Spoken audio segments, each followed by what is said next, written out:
সেটা হলো তারা কালো টাকা সাদা করে। তারা কিভাবে করে, যেমন ধরেন যে কিছুদিন আগে বেনজির বা 1 বছর আগে পিকে হালদার বা সোনালী ব্যাংকের যে ক্রাইমটা হলো কয়েক হাজার কোটি টাকা। তো এই যে দুর্নীতিবাজগুলা তারা তো বাংলাদেশ ছেড়ে চলে আসছে, তারা এই টাকাগুলো কিভাবে বিদেশে নিয়ে আসছে আপনি কি কখনো ভেবে দেখছেন? এই হুন্ডিটাই তারা ব্যবহার করে। বর্তমানে কিছুদিন ধরে হুন্ডিতে টাকা পাঠানোর প্রবণতা খুবই বেড়ে গেছে। সরকারের উপর রাগ, ক্ষোভ এবং দেশের অস্বস্তিকর পরিবেশের কারণে আমরা এই ধরনের কাজটা করতেছি যে হুন্ডিতে টাকা পাঠাচ্ছি। কিন্তু আপনি কি জানেন একজন হুন্ডির এজেন্ট বা হুন্ডিওয়ালা কিভাবে সেই টাকাটা বাংলাদেশে পাঠায়? আমরা একজন হুন্ডির এজেন্টকে টাকা দিলাম যে আমার এই টাকাটা বাংলাদেশে পাঠিয়ে দেন। সে আমার কাছে টাকাটা নিয়ে তার পকেটে রেখে দিল এবং তার এজেন্ট, বাংলাদেশের এজেন্টকে বলল যে অমুক লোকের অমুক বাসায় এত টাকা দিয়ে আসো। কিন্তু আমার এই নোটটা যে তার পকেটে রেখে দিল এবং এইখান থেকে তিনি আমাদের মতো প্রবাসীদের কাছ থেকে টাকা জমায় একটা নির্দিষ্ট পরিমাণ অর্থ যখন তার জমে যায়, সেই টাকাটা কিভাবে বাংলাদেশে পাঠায় আপনি কি জানেন? তারা সাধারণত 4টা পদ্ধতি ব্যবহার করে, অনেকগুলো পদ্ধতি ব্যবহার করলো, 4টা পদ্ধতি সব থেকে বেশি ব্যবহৃত হয়। তো আমরা যে বিষয়টা সব থেকে বেশি ভয় পাই বা যে ভয়ের কারণে আমরা তার কাছে টাকাটা দিলাম, সর্বপ্রথম তারা সেই পদ্ধতিটাই অনুসরণ করে। সবচেয়ে সহজ পদ্ধতি, তারা একটা নির্দিষ্ট পরিমাণ টাকা হওয়ার পর বেশি লাভের মাধ্যমে তারা ব্যাংকের সেই টাকাটা বাংলাদেশে পাঠায়।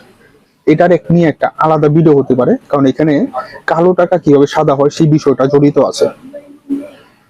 তো প্রথম যে পদ্ধতিটা, তারা এই যে টাকাটা তারা আমাদের কাছ থেকে ডিরেক্টলি নিয়ে একটা নির্দিষ্ট সময় পর তারা একটা ব্যাংকের মাধ্যমে পাঠায়। তো আমরা যে জিনিসটা ভয় পাইতাম সেই কারণে জিনিসটাই তারা ঘটালো। 2 নম্বর যে পদ্ধতিটা, তারা আমাদের কাছ থেকে টাকা নিয়ে তারা এইখান থেকে স্বর্ণ অথবা অন্য ধরনের মূল্যবান ধাতব যে মুদ্রা পদার্থগুলো আছে বা হীরা জহরত, সেই জিনিসগুলো এখান থেকে বাংলাদেশে মানে প্রবাসীদের মাধ্যমেই পাঠায়। তারা এই জিনিসটা নিয়ে আলাদা একটা ভিডিও হতে পারে, সেটা হলো গিয়ে তারা এখান থেকে যে স্বর্ণের যে বার আছে সেই বারগুলো নেয়, সেই বারগুলা প্রবাসীদের হাতে দেয় যে আপনি আমার এই বারটা নিয়ে যাবেন বাংলাদেশে, আপনাকে আমি 5,000 টাকা দিব বা 10,000 টাকা দিব। তারা সেই টাকাটা রিজার্ভ করে যে কখন স্বর্ণের দাম একটু কম হবে বা তারা যে ধরনের লেনদেন বা আদান প্রদান করে সেই পদার্থের দামটা কখন একটু কম হবে সেই জিনিসটার জন্য ওয়েট করে। যখন সেই সময়টা আসে তখন তারা সেটা নেয় এবং প্রবাসীদের কাছে দিয়ে দেয় যে আপনাকে আমি 5,000 টাকা দিতেছি, আপনি আমার পদার্থটা নিয়ে যান। 3 নম্বর যে বিষয়টা, সেটা হলো তারা কালো টাকা সাদা করে। তারা কিভাবে করে, যেমন ধরেন যে কিছুদিন আগে বেনজির বা 1 বছর আগে পিকে হালদার বা সোনালী ব্যাংকের যে ক্রাইমটা হলো কয়েক হাজার কোটি টাকা। তো এই যে দুর্নীতিবাজগুলা তারা তো বাংলাদেশ ছেড়ে চলে আসছে, তারা এই টাকাগুলো কিভাবে বিদেশে নিয়ে আসছে আপনি কি কখনো ভেবে দেখছেন? এই হুন্ডিটাই তারা ব্যবহার করে। তারা কিভাবে করে, যেমন ধরেন বেনজির বাংলাদেশ থেকে কিছু পরিমাণ টাকা নিয়ে সে চলে আসছে, আর বাকি যে তার দুর্নীতির টাকা সেই টাকাগুলো কোথায়? কোনো ব্যাংকে সে রাখে নাই, কোনো ধরনের কারো হাতে রাখে নাই। তাহলে সেই টাকাগুলো সে কিভাবে বিদেশে পাচার করছে? এইখানে ব্যবহৃত হয় হুন্ডির এজেন্ট। তারা এই যে এইগুলো আছে যারা নাকি দুর্নীতিবাজ, তারা এই হুন্ডির এজেন্টের কাছে যায় যে আমার কাছে 100 কোটি টাকা আছে, এই টাকাটা আমাকে সাদা করে দিন। তখন এই যে এজেন্ট আছে বা এই যে হুন্ডি ব্যবসায়ীটা, তারা বলে যে আপনার এই 100 কোটি টাকা থেকে আপনি 90 কোটি টাকা পাবেন এবং 10 কোটি টাকা হবে ব্যয় হবে আপনার এই কালো টাকা সাদা করার জন্য। তো এখানে 90 কোটি টাকা সেই লোক 6 থেকে 7 মাস বা বছর সময় নিয়ে আস্তে আস্তে ধীরে ধীরে তাকে দিয়ে দিবে, এবং আর যে 10 কোটি টাকা কম নিল সেটা হলো তাদের লাভ। এইখানে তার কাছে যে টাকাটা নিয়ে এলো তার একটা লিখিতভাবে একটা করে যে প্রস্তাব করে যে আপনি আমার এই ব্যবসার মধ্যে এই 1 কোটি টাকা এখানে দান করছেন বা এখানে বিনিয়োগ করছেন, যার বিনিময়ে প্রতি মাসে আমি আপনাকে 2 কোটি টাকা করে দেব। এইখানে একটা বৈধ একটা সার্টিফিকেট পাইলো সেই দুর্নীতিবাজ। আর যে সেই দুর্নীতিবাজ যখন এই দেশের বাইরে চলে গেছে তখন তার টাকাটা ফেরত দেওয়া হয়। আমরা যে এই যে এজেন্টের হাতে যে টাকাটা দিছি সেই টাকাটা তখন সেই সৌদি আরব বা আরব আমিরাত থেকে ডিরেক্টলি কানাডায় তাদের বেগমপাড়ায় ডিরেক্টলি এখান থেকে টাকা পাঠিয়ে দেওয়া হইতেছে। আর বাংলাদেশে লেখা হইতেছে যে তিনি সেই যে ব্যবসা বা তার যে একটা বৈধ সার্টিফিকেট হচ্ছে সেই মাধ্যমে কিছু টাকা তার ওইখানে যাইতেছে। তো আশা করি এই জিনিসটা বুঝাইতে পারছি। আর সরকার যে বলতেছে যে আপনারা রেমিটেন্স পাঠান ব্যাংকে, যার কারণে আমাদের মনের ভিতর আরো ক্ষোভ হইতেছে যে ওরা আমাদের এত টাকা মারলো, বা নানান ধরনের সমস্যা চলতেছে, বাংলাদেশের নানান ধরনের অত্যাচার চালাইতেছে, আমরা টাকা পাঠাবো না। সরকার আসলে চায় না যে আপনারা রেমিটেন্সে টাকা পাঠান। সরকার আসলেই চায় যে আপনারা হুন্ডি বা অবৈধ পথে টাকা পাঠান। কেন সেটা জানেন? সরকার আপনাদের বলবে যে আপনারা এই পদ্ধতিতে টাকাটা পাঠান, কিন্তু আপনারা যে সরকার জানে আপনারা পাঠাবেন না, আপনারা তখন সেই হুন্ডির ব্যবসায়ীর কাছে দিবেন।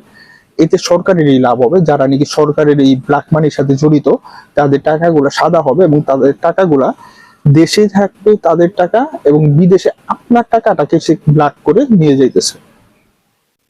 এখানে সরকারের উদ্দেশ্যে কিছু বড় জিনিস বলি। সরকার নিজেই ঠেলে দেওয়া হয় এই প্রবাসীদেরকে এই অবৈধ পথে টাকা পাঠানোর জন্য। যেমন ধরেন যে আমরা যদি ব্যাংকের মাধ্যমে যাই, ব্যাংকে যাওয়ার পর আমাদের একটা কাগজ হাতে দিবে, সারাদিন কাজ করে সেই কাগজটা ফিল আপ করা, নানান ধরনের নানান কাজ করাটা খুবই টাফ হয়ে যায়।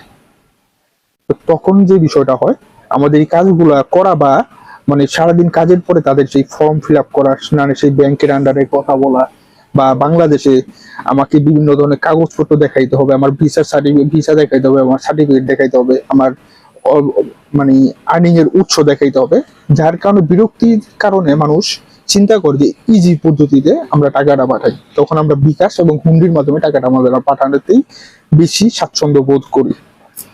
2 নম্বর বড় বিষয়, আমরা প্রতি মাসে একবার বা দুইবার বা তিনবারই দেখি যে বাংলাদেশের বিভিন্ন ব্যাংকে বিভিন্ন ধরনের সমস্যা চলতেছে। যেমন গত পরশুদিন দেখলাম যে বাংলাদেশের একটা লোক নয়াপল্টনের একটা শাখায় একটা ব্যাংকের নামটা আমি নিতেছি না, সে একটা ব্যাংকে গিয়েছে। সেই ব্যাংকে সে মাত্র 2 লাখ টাকা তার অ্যাকাউন্টে সেটা দিতেছে না ব্যাংক। 1 দিন 2 দিন 3 দিন করতেছে, তাকে বলতেছে যে আপনি 2 লাখ টাকা একবারে উঠাইতে পারবেন না, আমার টাকা আমি উঠাবো, আমি নিব। সেই জিনিসটা আমার অন্য জনের আন্ডারে থাকতে হইতেছে, সে আমাকে দিতেছে না, আমার প্রয়োজনের সময় আমি আমার টাকাটা পাইতেছি না। এরকম যদি কারণ হয়ে থাকে, সমস্যা হয়ে থাকে, তাহলে তোমাকে আমরা নিরুৎসাহী হব ব্যাংকে টাকা রাখতে। 2 নম্বর আরেকটা সমস্যা, এই গত 2 মাস আগে বাংলাদেশের কিছু ব্যাংক যারা নাকি দেউলিয়ার খুবই কাছাকাছি আছে, তারাও বাংলাদেশের বড় বড় 4টা প্রতিষ্ঠানকে 5,000 কোটি টাকার উপরে সুদ মকুব করে দিয়েছে।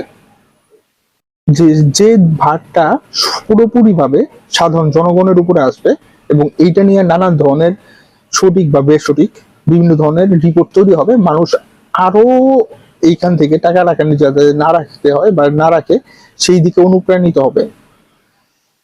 আর যে হুন্ডিটা কিন্তু সবসময়ই এই অবৈধ ছিল না। ব্রিটিশ সরকারের সময় এই হুন্ডিটা বৈধ ছিল। তখন একটা কাগজ দেয়া হতো, ব্রিটিশ সরকার দেখলো যে এই হুন্ডিটা মানুষের সাথে ওতপ্রোতভাবে জড়িত আছে, তখন তারা বললো যে না, এটা যেভাবে চলতে থাক, তখন যদি কোনো সমস্যা হয় তারা সেই সমস্যাটা কোর্টে মামলা দিয়ে নিয়ে যেত এবং সেইভাবে সমাধান করত। এবং তাদের একটা কাগজ দেওয়া হতো যেখানে রানী এলিজাবেথের ছবি দেওয়া থাকতো।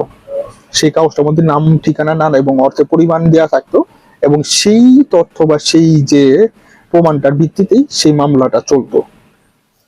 তো বাংলাদেশ সরকার আসার পরে এবং বিশ্বের বিভিন্ন দেশেই আছে যে এই হুন্ডিটাকে অবৈধ করে দেওয়া হয়েছে, কিন্তু এই হুন্ডিটা ফরেক্স ট্রেডিং এর মতো করেই কাজ করে। বাংলাদেশ সরকার চাইলে এই জিনিসটাকে তারা বৈধতার আন্ডারে এনে কিছু নিয়ম কানুন দিয়ে তৈরি করে দিতে পারতো, যার ফলে জনগণ এবং যারা নাকি ব্যবসায়ী দুটো পক্ষেরই লাভ হইতো, এবং যে ব্ল্যাক মানি যে বিষয়টা আছে সেই জিনিসটা কমাইতে পারতো।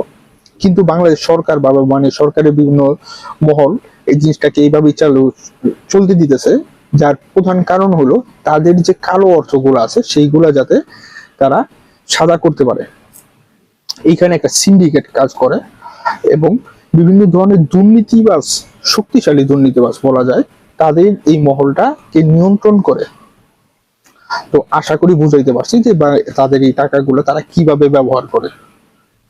তো এইটা নিয়ে আমি 2-1 দিনের মধ্যে বিস্তারিত একটা ভিডিও করব, এবং এইখানে আরো 2-3টা টপিক আছে, সেই টপিকগুলো নিয়ে আমি একটা আলাদা সুন্দর করে একটা ভিডিও করব। যদি আপনাদের কাছে ভালো মনে হয় তাহলে আপনারা একটা লাইক দিবেন, আর যদি ভালো না মনে হয় তাহলে একটা ডিসলাইক দিতে পারেন। ধন্যবাদ।